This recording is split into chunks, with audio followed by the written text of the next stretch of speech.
जय हिंद मित्रांनो, एक्झाम जागर या एज्युकेशन यूट्यूब प्लॅटफॉर्मवर तुम्हा सर्वांचं पुन्हा एकदा स्वागत आहे. मित्रांनो, या आधीच्या सत्रामध्ये तुमच्यासाठीचा प्रश्न होता, परदेशी लोकांसाठी परवडणाऱ्या देशांच्या यादीत खालीलपैकी कोणता देश अव्वल स्थानी आहे? या प्रश्नाचं योग्य उत्तर आहे पर्याय क्रमांक 4 म्हणजेच व्हिएतनाम या यादीमध्ये चौथ्यांदा अव्वल स्थानी आहे. यात दुसऱ्या क्रमांकावर कोलंबिया आहे, तिसऱ्यावर इंडोनेशिया, चौथ्यावर पनामा, पाचव्यावर फिलिपिन्स तर 6वा क्रमांक आपल्या भारताने पटकावला आहे. आजच्या सत्राचा पहिला प्रश्न पहा. पहिल्या जागतिक ऑडिओ व्हिज्युअल आणि मनोरंजन शिखर परिषदेचं आयोजन कोणत्या राज्यात करण्यात येणार आहे? तर आता जी पहिली जागतिक ऑडिओ व्हिज्युअल आणि मनोरंजन शिखर परिषद आहे याचं आयोजन गोवा या राज्यामध्ये करण्यात येणार आहे. ही जी परिषद आहे हे 20 ते 24 नोव्हेंबर दरम्यान 55व्या आंतरराष्ट्रीय चित्रपट महोत्सवासोबत गोव्यात आयोजित केली जाईल. बरं, हा जो 55वा आंतरराष्ट्रीय चित्रपट महोत्सव आहे हा कधी आयोजित केला जाणार आहे? तर हा महोत्सव 20 ते 28 नोव्हेंबर दरम्यान आयोजित केला जाणार आहे आणि ही जागतिक ऑडिओ व्हिज्युअल आणि मनोरंजन शिखर परिषद 20 ते 24 नोव्हेंबर दरम्यान आयोजित केली जाईल.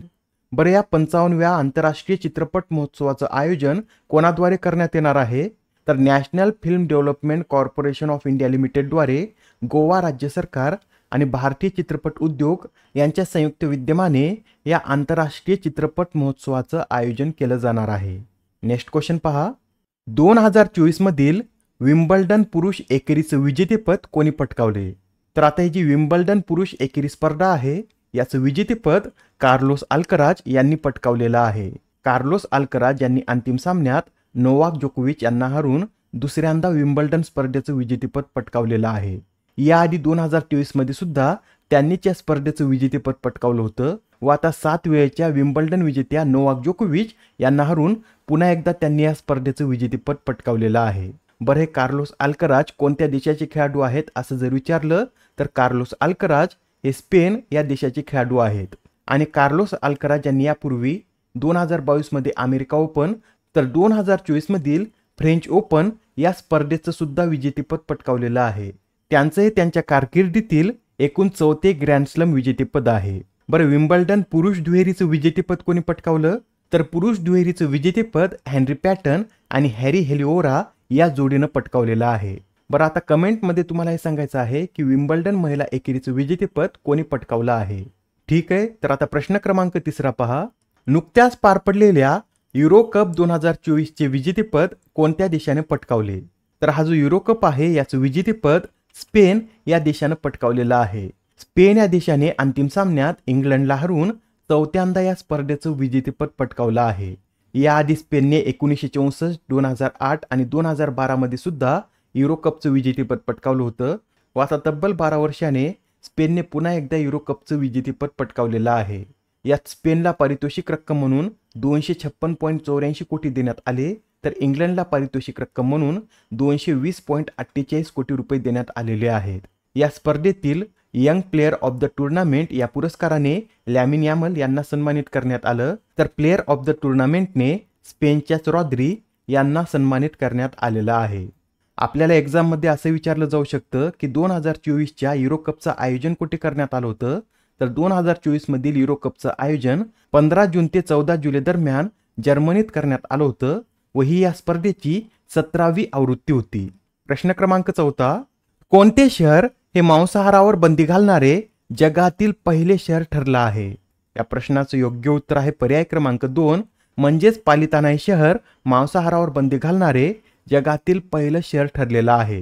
हे जे पालिताना शहर आहे हे गुजरातमधील भावनगर जिल्ह्यात स्थित असून ते जैन धर्मियांचे प्रसिद्ध तीर्थक्षेत्र आहे व या शहरातील 250हून अधिक कसाई घरे बंद करण्याच्या मागणीसाठी 200हून अधिक जैन भिक्षूंनी केलेल्या आंदोलनानंतर हा निर्णय घेण्यात आलेला आहे व आता या निर्णयानंतर पालिताना या शहरात मांस विक्री आणि सेवन तसेच मांसासाठी जनावरांची कत्तल करणे हा कायद्याने दंडनीय गुन्हा असणार आहे. मित्रांनो, तुम्हाला माहित आहे का जैन धर्माचे पहिले तीर्थकर कोण होते? तर भगवान ऋषभदेव हे जैन धर्माचे पहिले तीर्थकर होते व 24वे आणि शेवटचे तीर्थकर हे भगवान वर्धमान महावीर हे होते. गुजरात राज्याविषयी सुद्धा आपण इथे थोडक्यात माहिती पाहून घेऊया. गुजरात या राज्याची राजधानी गांधीनगर आहे. राज्यपाल आचार्य देवव्रत तर मुख्यमंत्री भूपेंद्र पटेल हे आहेत.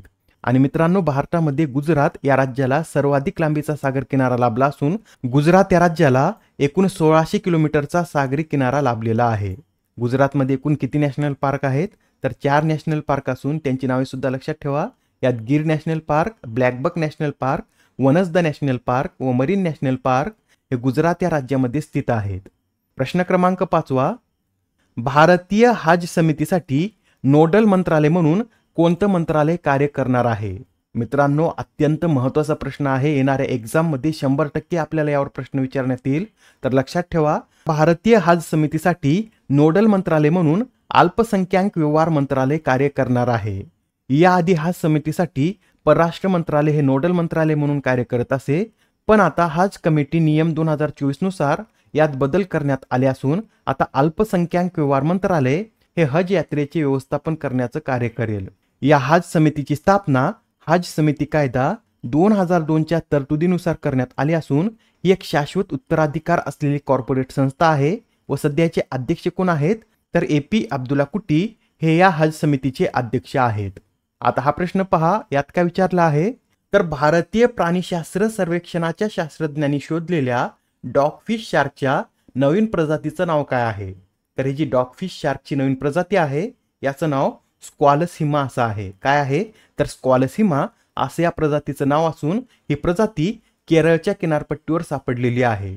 व ही जी प्रजाती आहे ही दातांची संख्या, धड आणि डोक्याची उंची, पंखाची रचना आणि पंखाचा रंग यानुसार इतर डॉगफिशपेक्षा वेगळी आहे. प्रश्न क्रमांक 7 पहा. KP शर्मा ओली यांनी कितव्यांदा नेपाळचे पंतप्रधान म्हणून शपथ घेतली आहे? तर हे जे KP शर्मा ओली आहेत हे आता 4थ्यांदा नेपाळचे पंतप्रधान बनलेले आहेत. मित्रांनो, याआधी नेपाळचे पंतप्रधान हे पुष्पकमल प्रचंड होते, पण त्यांनी 12 जुलै रोजी विश्वासदर्शक ठराव गमावल्यानंतर KP शर्मा ओली यांनी सरकार स्थापनेचा दावा केला आहे. आता ओली यांना सुद्धा 30 दिवसाच्या आत विश्वासदर्शक ठराव पारित करावा लागणार आहे. नेपाळच्या लोकप्रतिनिधी गृहात एकूण 275 जागा आहेत. त्यापैकी KP शर्मा ओली यांना किमान 138 लोकप्रतिनिधीचा पाठिंबा मिळवणे आवश्यक आहे. तेव्हाच ते नेपाळचे पुढील पंतप्रधान म्हणून कार्य करू शकतील. मित्रांनो, नेपाळविषयी हे सुद्धा लक्षात ठेवा. भारत आणि नेपाळ या दोन्ही देशामध्ये एकूण 1751 किलोमीटरची सीमा संलग्न आहे आणि नेपाळ या देशाला भारतातील उत्तराखंड, उत्तर प्रदेश, बिहार, पश्चिम बंगाल आणि सिक्कीम या 5 राज्यांच्या सीमा देखील संलग्न आहेत. प्रश्न क्रमांक 8. पेटीएम पेमेंट्स बँकेचे नवीन CEO म्हणून कोणाची नियुक्ती करण्यात आली? तर आता पेटीएम पेमेंट्स बँकेचे नवीन CEO म्हणून अरुण बन्सल यांची नियुक्ती करण्यात आली आहे. हे जे अरुण बन्सल आहेत हे आधी IDBI बँकेचे माजी कार्यकारी संचालक होते आणि आता ते पेटीएम पेमेंट बँकेचे नवीन CEO म्हणून कार्य करतील. मित्रांनो, पेमेंट बँकेविषयी हा पॉईंट लक्षात ठेवा. पेमेंट बँक्स हे फक्त डेबिट कार्डच देऊ शकतात, त्यांना क्रेडिट कार्ड देता येत नाहीत. व भारतातील पहिली पेमेंट बँक कोणती आहे? तर एअरटेल पेमेंट बँक ही भारतातील पहिली पेमेंट बँक आहे. याआधी सुद्धा काही महत्त्वपूर्ण नियुक्त्या करण्यात आल्या आहेत, त्या सुद्धा आपण एकदा रिवाइज करून घेऊया. तर पहा, SBIचे पुढील अध्यक्ष हे चल्ला श्रीनिवासुलू शेट्टी असणार आहेत. FATFच्या अध्यक्षपदी एलिसा मद्राजू यांची नियुक्ती करण्यात आली आहे.